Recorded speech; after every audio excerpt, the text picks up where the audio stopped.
Hello and welcome to Joy News. It's 77 days to election 2020 and you're live on News Today, coming to you from our Fan of Our studios at Kokomlemle. We are also live on your digital TV because we are free to air. DSTV channel 421 and GoTV channel 144. My name is Daniel Dazian. Coming up in this bulletin, many patients stranded at various hospitals across the country as nurses and midwives defy a High Court's directive restraining them from embarking on strike. They're not taking any care of my sister. And when she's vomiting still, the blood is coming. So I don't even know what to do.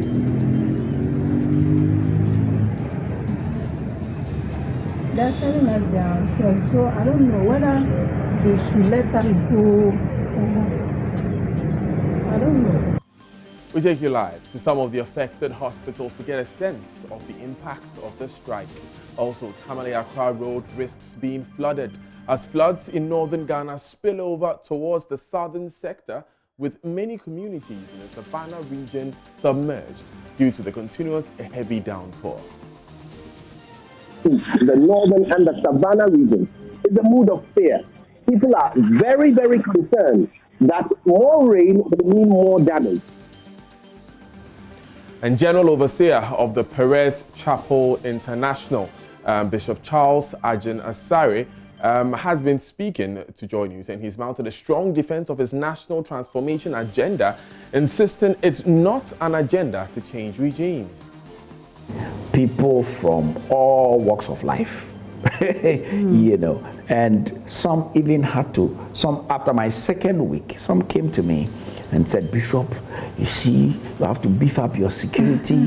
Bishop, you have to be afraid, don't sleep in your house. When you sleep here today, well, look for another place and go and Now in business, Ghana's minimum wage of 11 cedis will not be reviewed anytime soon. We hear from the Chief Executive of the Fair Wages and Salaries Commission on reasons why. If you continue to increase salary levels, we will not have anything at all for other developmental issues in this country. We have these and more, including sports and world news. Please stay.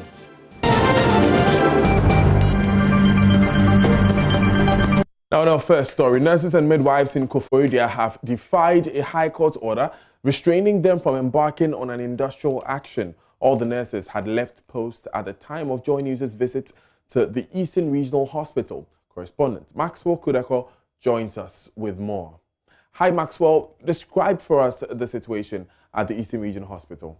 Well, I got to the hospital before 8 a.m. And after the time I reported at the hospital, most of the nurses who came to work last night had handed over to doctors, and they were leaving the hospital. Many who are supposed to report today for work have declined reporting. I realized that leadership of the Ghana Registered Nurses and Midwives Association were moving around some of the facilities within the municipality, ensuring that their members do not work. Even though they will not speak to us on record, they say that there's a directive that none of the district or branch executives should grant media interview as part of the rules governing the negotiations that is currently going on in Accra. When asked whether they are not aware of the High Court order restraining them from embarking on an industrial action, the leadership at the new job in the district told us off the record that they have not been served officially. As it stands now, they don't have any official communication saying that a High Court has restrained them. They said they just saw it in the media, so it is assumed that it's one of the fake news that has been circulating. Ideally, almost all the nurses are not on duty. However, I met the head of clinicals, Dr. Foster Aponsamen, who was very busy trying to put things together. I wanted to have an audience with him, but he told me he's very busy now trying to put things together in order not to create any vacuum. So I can report that at Koforidua, the nurses are on strike. Now, in the absence of the nurses and the midwives, Maxwell, especially at the Eastern Regional Hospital, Are the patients still being treated? How different is the situation in the hospital? I visited the OPD, but I met a lot of people waiting at the OPD. Doctors are working. I don't know which other category of, how do we call it, professionals who are supporting the nurses as of this morning. But the hospital is working. The only thing that is missing out is the presence of the nurses and the other groupings that works with the doctors. I met a lot of people in queue waiting to be attended to by the doctors in the various consulting rooms. So work is ongoing, but there's a lot of pressure, or a big pressure on doctors who are currently at post. Thank you, Maxwell Kudeko, reporting there from the Eastern region. Now, you heard Maxwell there referred to how a special team has been sent by the leadership of the Ghana Registered Nurses Association in that part of the country to check and make sure that their colleagues are on strike. Let's move to the Northern region now, where a task force has been organized to ensure the nurses comply with the directive as is being done in the Eastern region.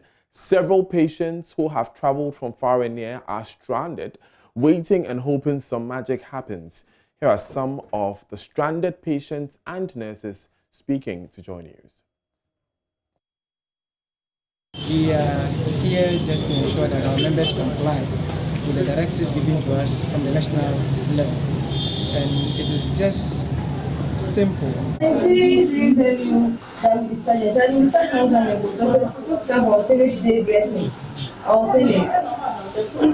go home and come every alternate day for dressing.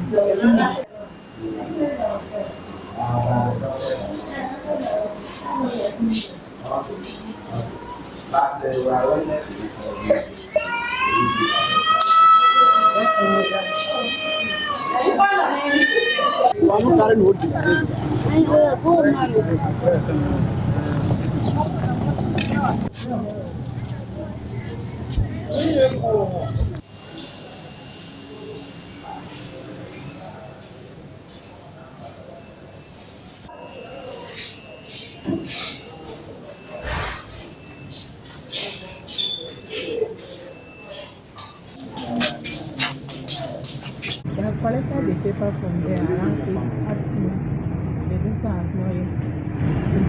But they are telling us they are on strike, what and what. I don't even know what to do. So as now from my children, my daughter, she's at home. When I wake up, she was sleeping. I didn't even back her. I can see tears in your eyes. What's going through your mind? As now, because they've not taken any care of my sister.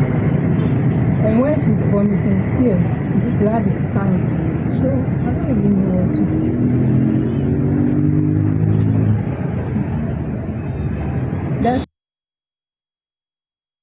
We are here just to ensure that our members comply with the directives given to us from the national level. And it is just simple. So you just heard a member of the task force sent out by the Ghana Registered Nurses Association in the Northern region. Earlier, you saw some of the patients who were moved to the point of tears because their loved ones could not be treated. Martina Bugri is the one who spoke to these persons. Martina has joined us on the line. Martina, help us understand the situation in the hospitals you visited. When you got there, it looks like there's a long queue of patients and there's no one really to take care of them. Yes, in some hospitals, there are long queues, no nurse who would normally welcome you to the table, take the necessary vital statistics that they need to do, and then identify, based on your information, they identify a doctor, and then they send you a folder and get you to go to the next stage of the process, and then you see a doctor. Today, when you go, that table at all the hospitals I've visited are empty. Nobody on it. All you can see is their BP machine and books, nothing else. Now, at the West Hospital, I was told that patients started coming in very early, and because they got there and nobody was there, had already told them that there's a possibility of a strike, and at 8, they told them that the strike was coming on. people started moving. And so just a few were at the hospital. And these are people who have traveled from communities we call overseas.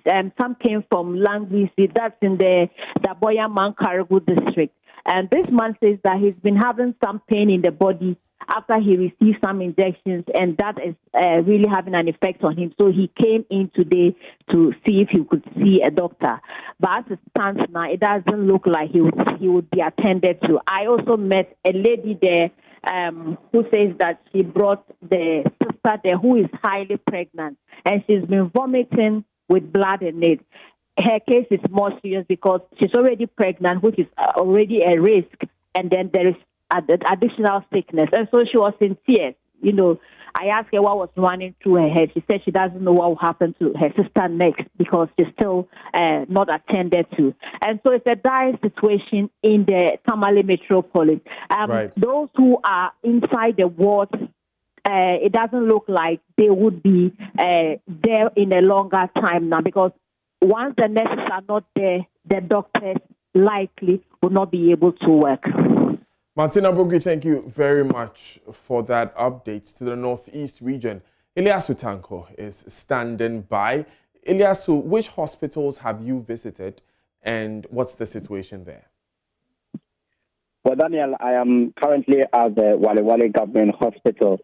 First, I met a lady who said she's a surgery patient and she was asked to report today for a second operation. She came and she was asked to go because the nurses were on strike. And I also met a lady who said she came with an anemic mother. And they have been in the hospital for 3 days now. Her mother was recuperating. But today, the doctor had asked them to leave and seek healthcare elsewhere because the nurses are on strike. And I also met a heavily pregnant woman. In fact, I'm told that she was in labor. And she was also turned away. I met her in a tricycle. She was being carried away from the hospital. I saw her in pains. And the caretaker told me that the woman was in labor, but the doctor had asked them to leave and seek health care elsewhere. At the female ward of this particular hospital, I was there. The doctor there discharged all the patients, told some of them to go to private health care, others to go to Boliga and Tamale. And that is the situation. The dispensary, as we speak, is very empty. The OPD is empty. There are currently only 3 doctors currently operating there, and all that they are doing is issuing forms for these people to leave and seek health care elsewhere, and they are also informing them of the situation currently. Elias, it seems like a very dire situation there. Were you able to speak to some of these doctors, and did they tell you how they're managing? Well, I met a doctor who was operating some patients at the emergency ward.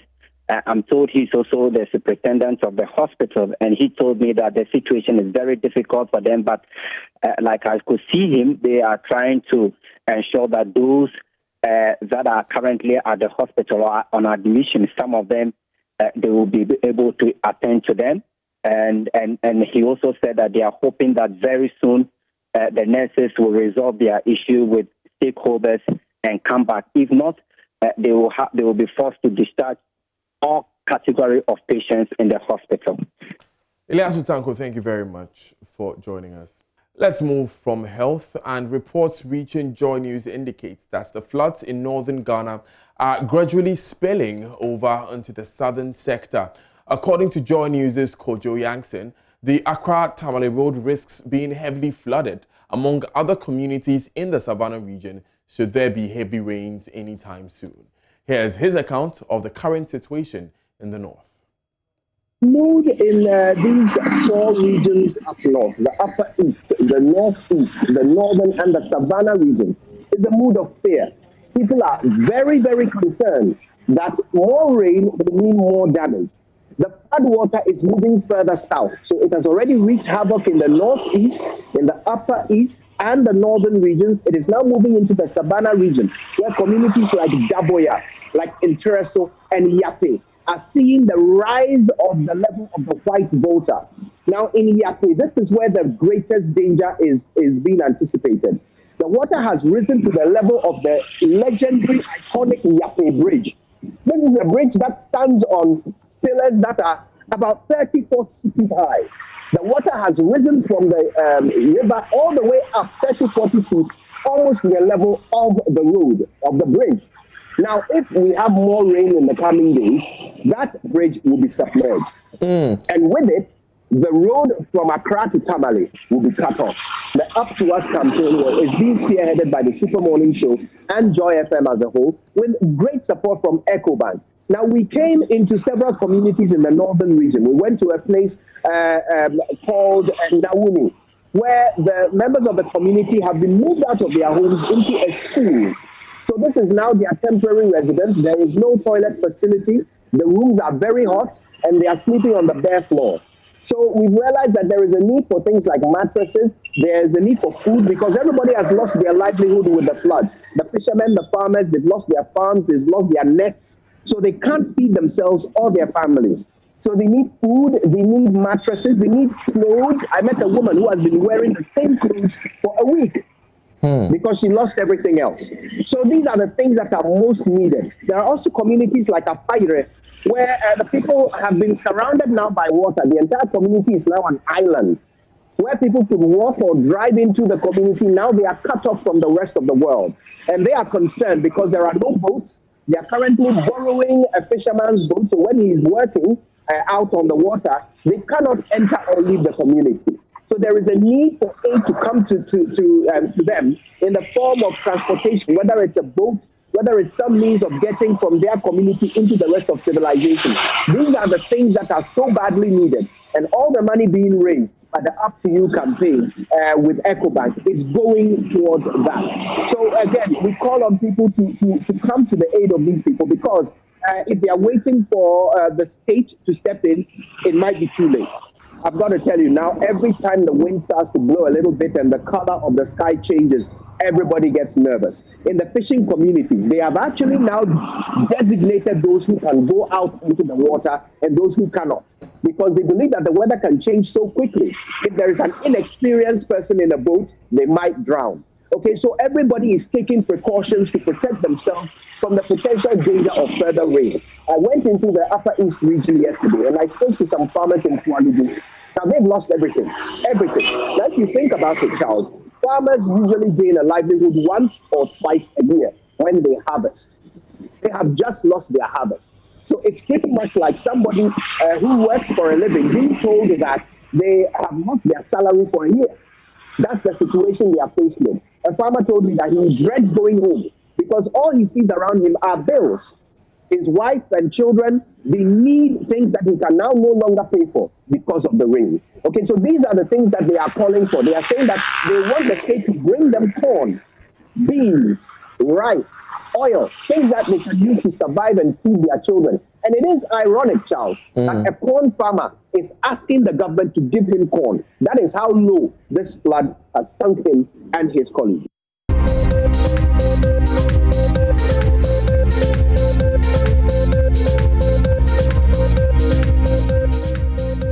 Now, running mate of the National Democratic Congress, NDC's flag bearer, Professor Nana Jane Opoku-Agyeman, has begun a 6-day tour of the Central Region. Her visit comes on the back of her tour of the Western Region, where she asked the electorate not to sell their vote for elections. Mawana Trebia is spokesperson for Professor Nana Jane Opoku-Agyeman, and she joins us via telephone. Ms. Trebia, what has been the central message for the running mate? Daniel, and a lot of her attention has been focused on, first of all, listening and seeking to understand the realities of the communities and the constituents that she's been interacting with. There are several recurring themes around concerns about employment and employment opportunities. Obviously, for a place like the Central Region, there's a very big fishing community, so some of the issues around premixed fuel and distribution, the equity around that, women's groups, youth groups, all concerned about continuity and respect of infrastructure and infrastructure development that sustains development. These are some of the themes that have come up in discussions even as early as we have started Professor Opoku-Agyemang's tour. Right. Now, your political opponents, the governing MPP, launched their manifesto in the central region, rolling out a number of specific promises for that part of the country, the airports, the fishing harbour. How confident is your party that Prof will pull some magic in her home region during the polls? Well, I mean, I think that Ghanaian voters, especially in the central region, like everywhere else, will be looking a lot more for substance and will want to really take on board the realities of their current situation. So it's one thing to say something or make a promise. It's another thing to be able to point to your track record. And I think Professor Opoku-Agyemang has been quite clear that she will be running an issues-based campaign. And so she's been inviting communities and constituents to take a hard look at the track record of the National Democratic Congress.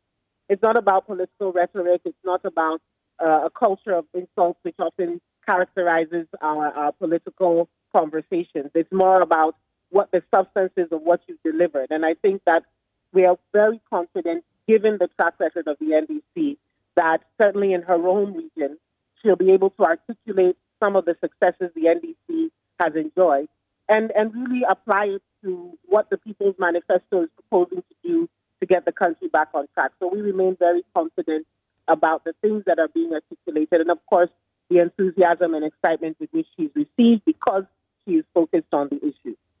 Right. So where did this tour begin in the central region?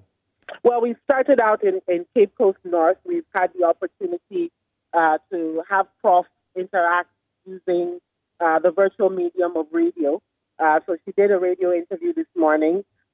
She's just finished interactions with the Ivy community in Abakam, and we're looking forward to moving on to Komenda, where she'll be meeting with fisher folk, traders, and women's groups. So it's quite a packed day for Professor Opoku-Agyemang, and indeed a packed time in her period here in the central region. Thank you very much, Mariana Traba, for joining us. She's spokesperson for the running mate to John Dramani Mahama, Professor Nana Jane Opoku-Agyemang. A member of Parliament for Ashaiman constituency, Ernest Nogbe, has charged NDC supporters to police activities of the Electoral Commission ahead of the December polls. The MP alleges the Commission is seeking to suppress votes in NDC strongholds, arguing that many electorates who cannot trace their names in the voter register are within areas known to vote for the NDC. There has been claims and counterclaims between the EC and the MP, who told the media on Friday he could not find his name on the voter register. My colleague, Kwesi Parker-Wilson, has more. The Ashaiman MP, Ernest Nogbe, first raised an alarm when he visited Celestia polling station at Ashaiman and discovered his name was not captured in the provisional register. The EC, in a quick response, issued a statement to dismiss the MP's claims that he could not find his name. Regarding the allegation by the Ashaiman MP to the effect that his name has been deleted from the voters register, let me state emphatically that it is false. His name has not been deleted nor expunged from the voters register. Secondly, as being alleged that the names of 21,000 registered voters have been deleted from the voters register, that again is false, and we have evidence to that effect. Joy News visited the polling center to verify the claims. On Friday when he came here, people started coming, and then their names were not in the register. So we're told to be capturing their names on this paper over here. You write their name, their ID number, and then their telephone number. So when the MP also came, truly the name was not on the register, the first one given to us. So his name was also captured, the ID number and then the telephone number. So you can see a whole lot of names that we've written over here whose name are not on the register. That's the one that we started with on Friday. Yes. So about how many people have you captured so far that their names are not on the register? We're able to write about 135 before the evening. And then that same evening, when I got to the office, I saw that they brought a new register. So we checked on the office, and I saw his name in the register. before it was brought here. I myself, I saw it before it was brought here. But when he came, the name was missing. So on Friday, his name was not on the register. You can see the exhibition register. Yes, Was not yeah, you can see that this one here is up to page 22. Page 22. Despite an apparent resolution of these anomalies, the NP insists about 7,000 other names are still missing from the register. He has been calling on NDC supporters to be vigilant with activities of the Electoral Commission from now to the polls in December. He is of the firm belief that the country's election regulator intends to suppress votes in the NDC strongholds. All NDC strongholds. All NDC strongholds? Okay, let me say, most of the NDC strongholds, these things are happening. Some parts of Volta region, it's happening. Tamale South is a stronghold of NDC. Bunkatamaso, one of the strongholds of NDC, and Ashiaman, and several other areas that these things are happening. You can realize the mischief behind the act, because they have lost credibility. So the Electoral Commission must be watched carefully, must be watched critically, and must be policed critically. Boot for boot, toe for toe. We must check them. We must not allow them any space to do what pleases them. Not at all. We must always make sure that we open our eyes to watch them critically. That story, the Ghana Police Service this morning is embarking on a route march on some streets of Accra to ensure the public of its readiness to provide adequate security in the lead up to this year's presidential and parliamentary elections. My colleague Kweku Asante is with them and joins us via Zoom with more. Kweku, give us an update on how far the march has gone.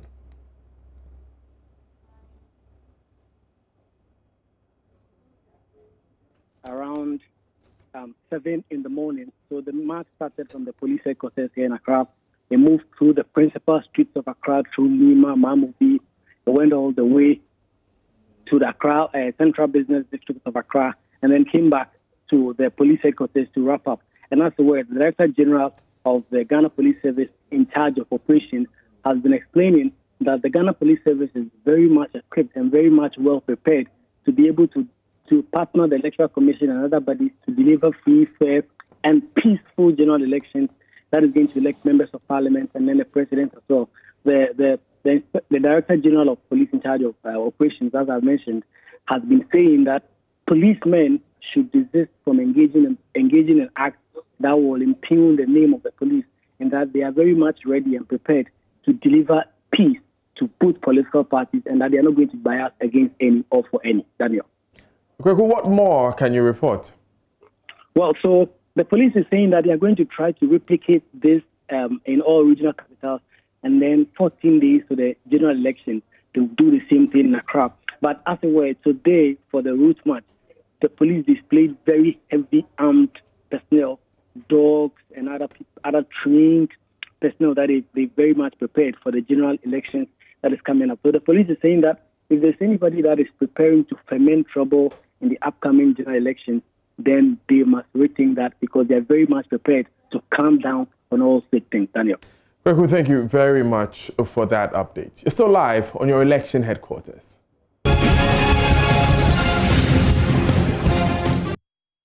Away from that now.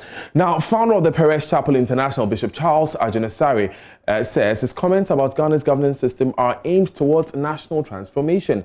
Bishop Agyinasare has been in the news in recent times for criticizing various events in the country, drawing both praise and criticism. Speaking to MFR Pau on the lockdown on the Joy News channel, the man of God said it's time to reform some norms about our politics. I used to do what we call youth explosion. It was all part of a national transformation agenda to try and create a certain awareness for the youth, to educate them, to inform them, to make them build solid character. Now, we've done that for the youth. For 7 years, we're going around the country doing that. Now, we think that as a nation, people must, the awareness must come. For me, irrespective of the successes we have chalked as a nation, there's so much to be done. From your outfit or Joy, I saw this video footage where you filmed the vehicles, gallopers that Rawlings bought at the tail end of his presidency, and then 110 or something, and left them when Kufuor came. They didn't use them, and as at last year or early this year, those gallopers had been reduced to nothing, and we had to pay judgment debt, a debt of $1 billion to the company. Okay, Kufuor came. He said there was a deficit of housing, and so we needed housing. Affordable housing. He built affordable housing, and Professor Atamils and His Excellency John Mahama came, and those buildings have still not been used. We see John Mahama build schools, build hospitals, build other things, and then our President Nana Akufo-Addo comes and his government says we will use it. Now, those monies used in building those things are not their personal monies. It's not from their pocket. It's our national money. And meanwhile, then we've been always having a budget deficit. So we have to always borrow to be able to make our budget work. So we go cap in hand to donor countries, collecting money, and we collect the money and we bring it and we misuse it. For me, it's a misuse. Is there not a cause for me to talk about it? He also said he would continue speaking truth to power despite being targeted by critics. We hear people talk about closure of churches because maybe one or two pastors misbehaved. We saw during the last NDC government where some pastors spoke and how some of the NDC guys took them on, insulted them. We are seeing the same thing happen now. In this, I mean, when some pastors speak, they would curse them, they would blast them, they will say all kinds of things.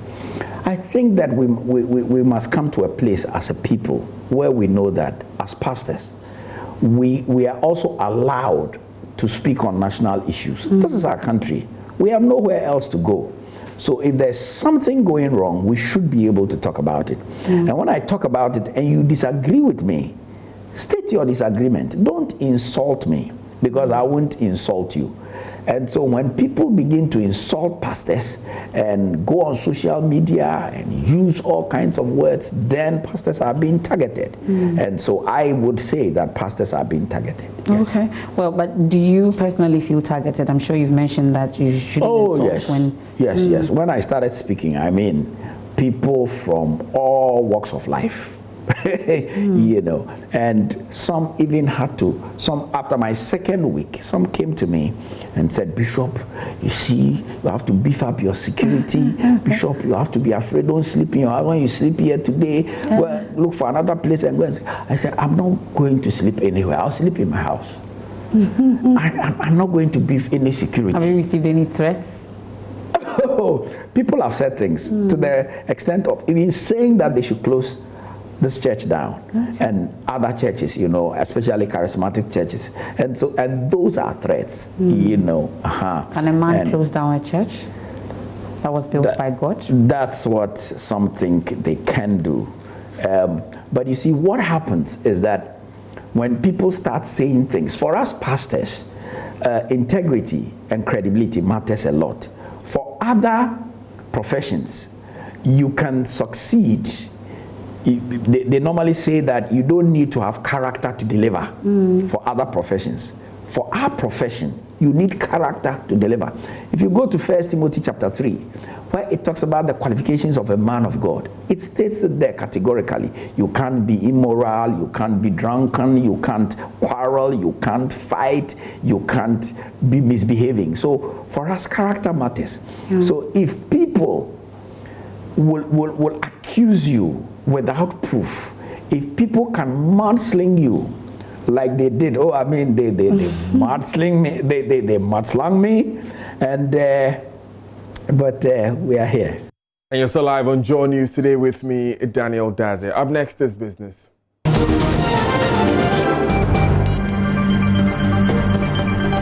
Hello there, it's time for Business with me, Charles Aite. The Chief Executive of the Fair Wages and Salaries Commission, Dr. Edward Kwakwon, says any increment in the minimum wage will spell doom for Ghana's economic recovery.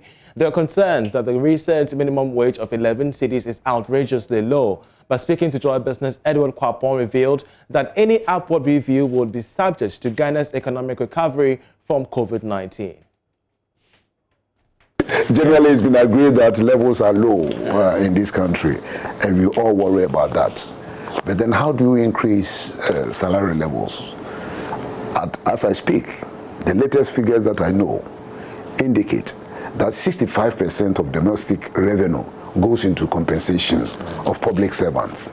And public servants are around the figure of 600, and they are taking 65%.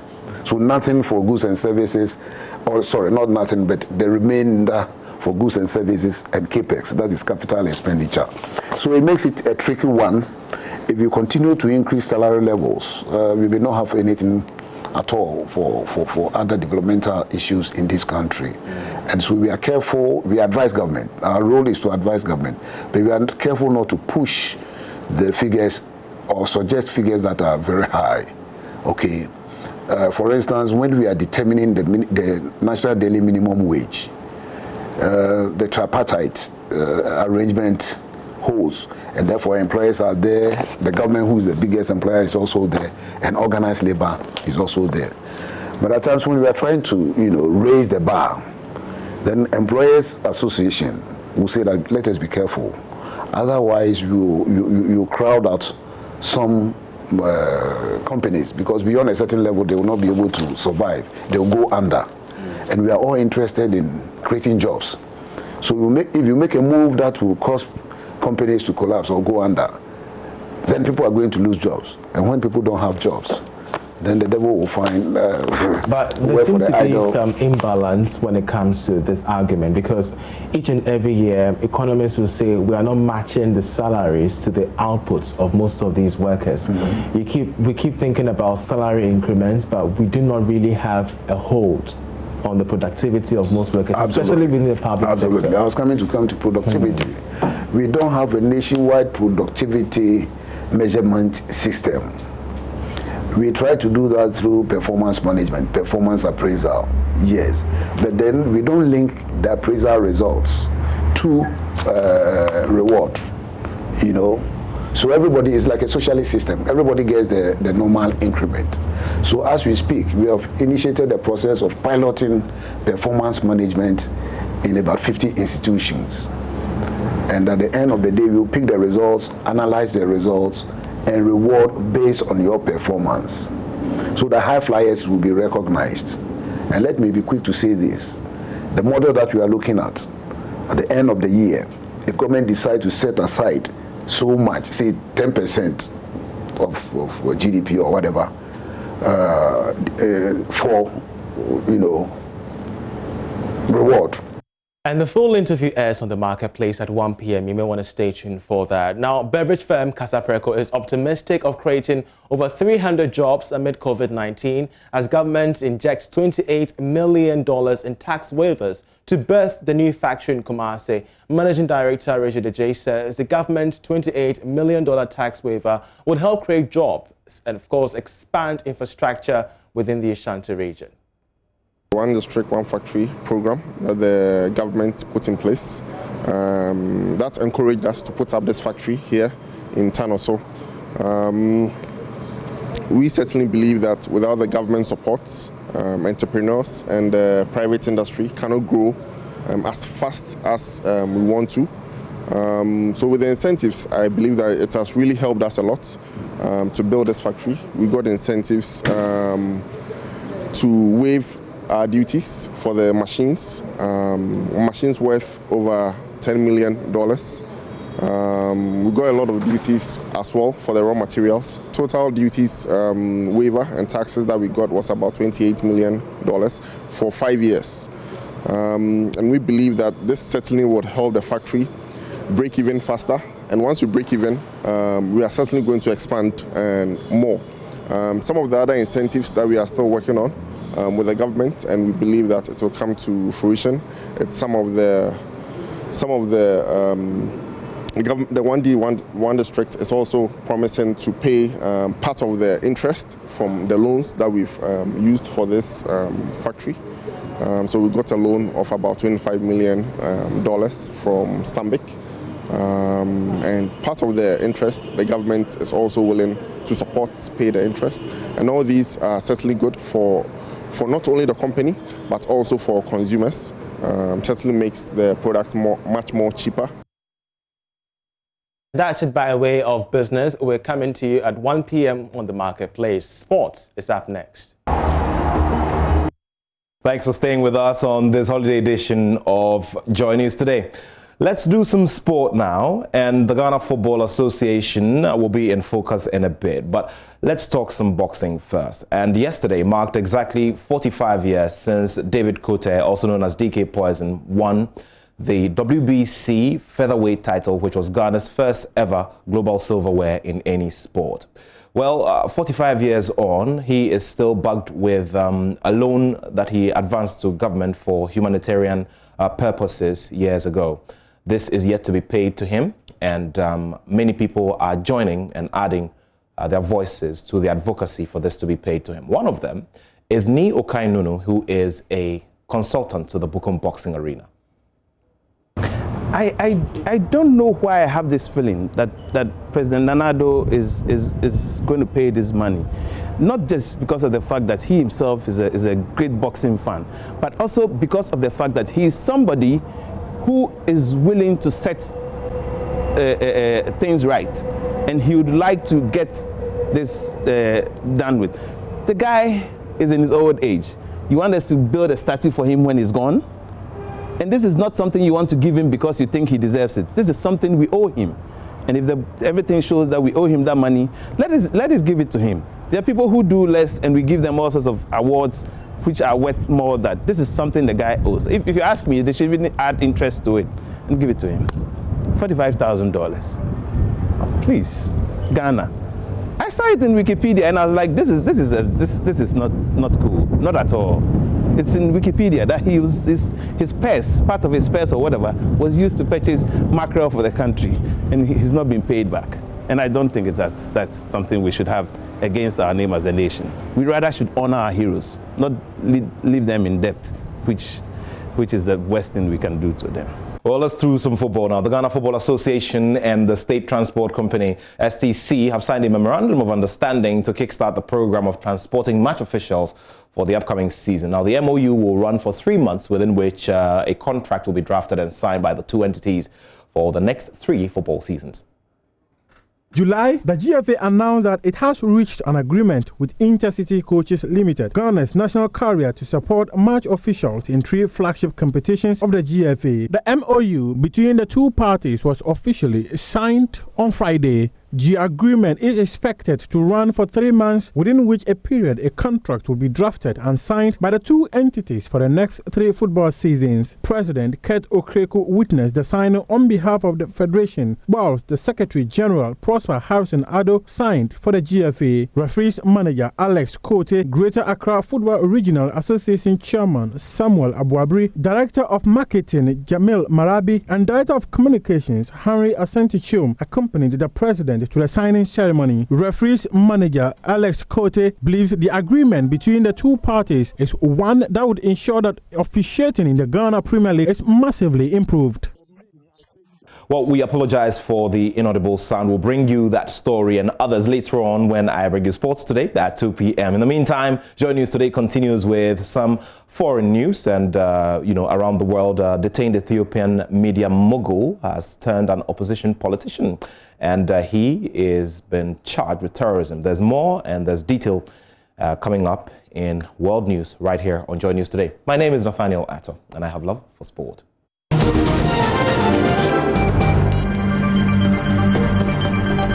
Before we wrap up the bulletin, though, only 3 girls' schools won contests out of the nearly 20 in the National Science and Maths Quiz preliminaries in the Northern Zone, Bono Ahafo and Ashanti.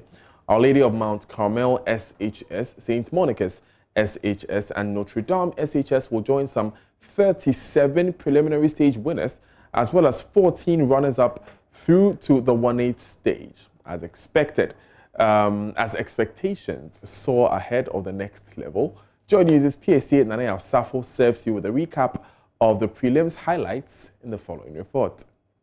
This is a very super Marakunda Bonkakas quiz we are going to excite today, but to my perception, I think we are bringing winning. We are having a very high morale that today we are going to do miracles. We are winning contest today. Victory! All schools arrived with expectations of triumph. For 10 out of 16 participating in the Northern Zone preliminaries, the contest ended in defeat and tears. This included the only girls' school in the region with a shot at the 1/8 stage, Tamale Girls SHS. I don't think we're feeling, or even right now, we don't feel any pressure as we competed with the guys. Just that I think we could have done better. I think the problem was just the second round, as the name suggests, speed race. Unfortunately, on our part, we were not fast enough to compete. Feeling so sad. It's not easy to come all along this while, then coming to lose it to another school is very tragic.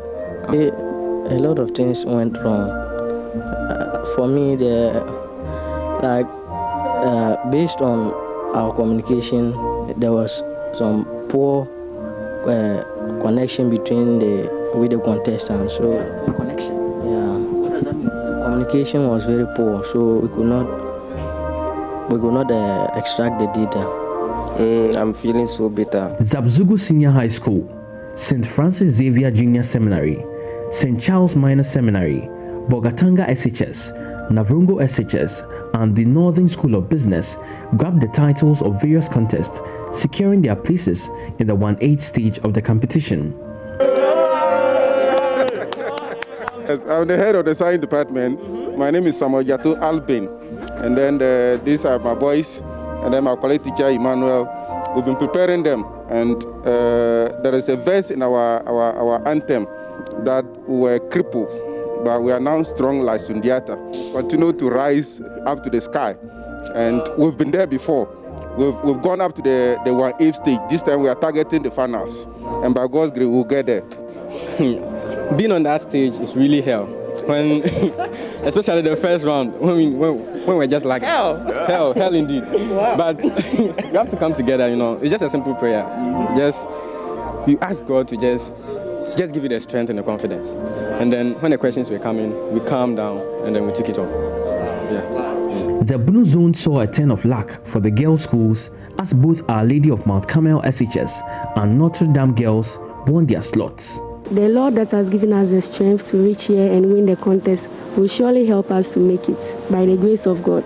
It's just by the favor and grace of God that we've won this contest. But for the defeated schools there, another factor aside from grace and hard work contributed to their losses. Due to the coronavirus, we couldn't prepare enough. Bekum SHS, Our Lady of Mount Carmel Girls SHS, Notre Dame Girls SHS, Techiman SHS, and Sunyani SHS are winners of the preliminary stage contest, sailing through to the 1/8 stage from the zone. This is the day the Lord has made. We will rejoice and be glad in it. This is the day. It may have taken 6 contests, but the Ashanti Zone had its first girls' school, qualifying to the 1/8 stage through St. Monica's SHS.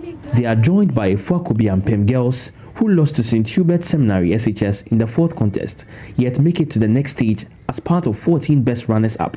Also qualifying from the same zone are Agogo State College. We knew from the start that we are going to win it because we have been training for a very long time to win the trophy, not this. So this was just a form of results for us. And Anglican Senior High School Kumasi. Last year we met Opokuwari. At the end of the contest, they beat us by 1 point. So we went home, and by the grace of God, through preparation and guidance by our coordinators, and also the support from our old students, we have built ourselves. They have built us, and through their instructions, when we applied this on stage, it worked for us. Can a girls' school win the ultimate crown this year? We will know in the next few days. PSC and Nanaya Safo, Joy News. All the best to the qualifying schools. I want to root for a girls' school this year, of course, even though my heart still belongs to Infanspin. Remember, our coverage of the 2020 National Maths and Science Quiz is brought to you by Joy News, your most credible news source. And it's supported by Bright SHS Equipment to make building dreams and shaping the future. DBS ColorLink Plus roofing sheets, roofing Papa Path here, Adonko hand sanitizer, Korompo Show, and Adonko Next Level energy drink, the premium energy drink. That's it for this bulletin of Joy News today. Enjoy the rest of your holiday.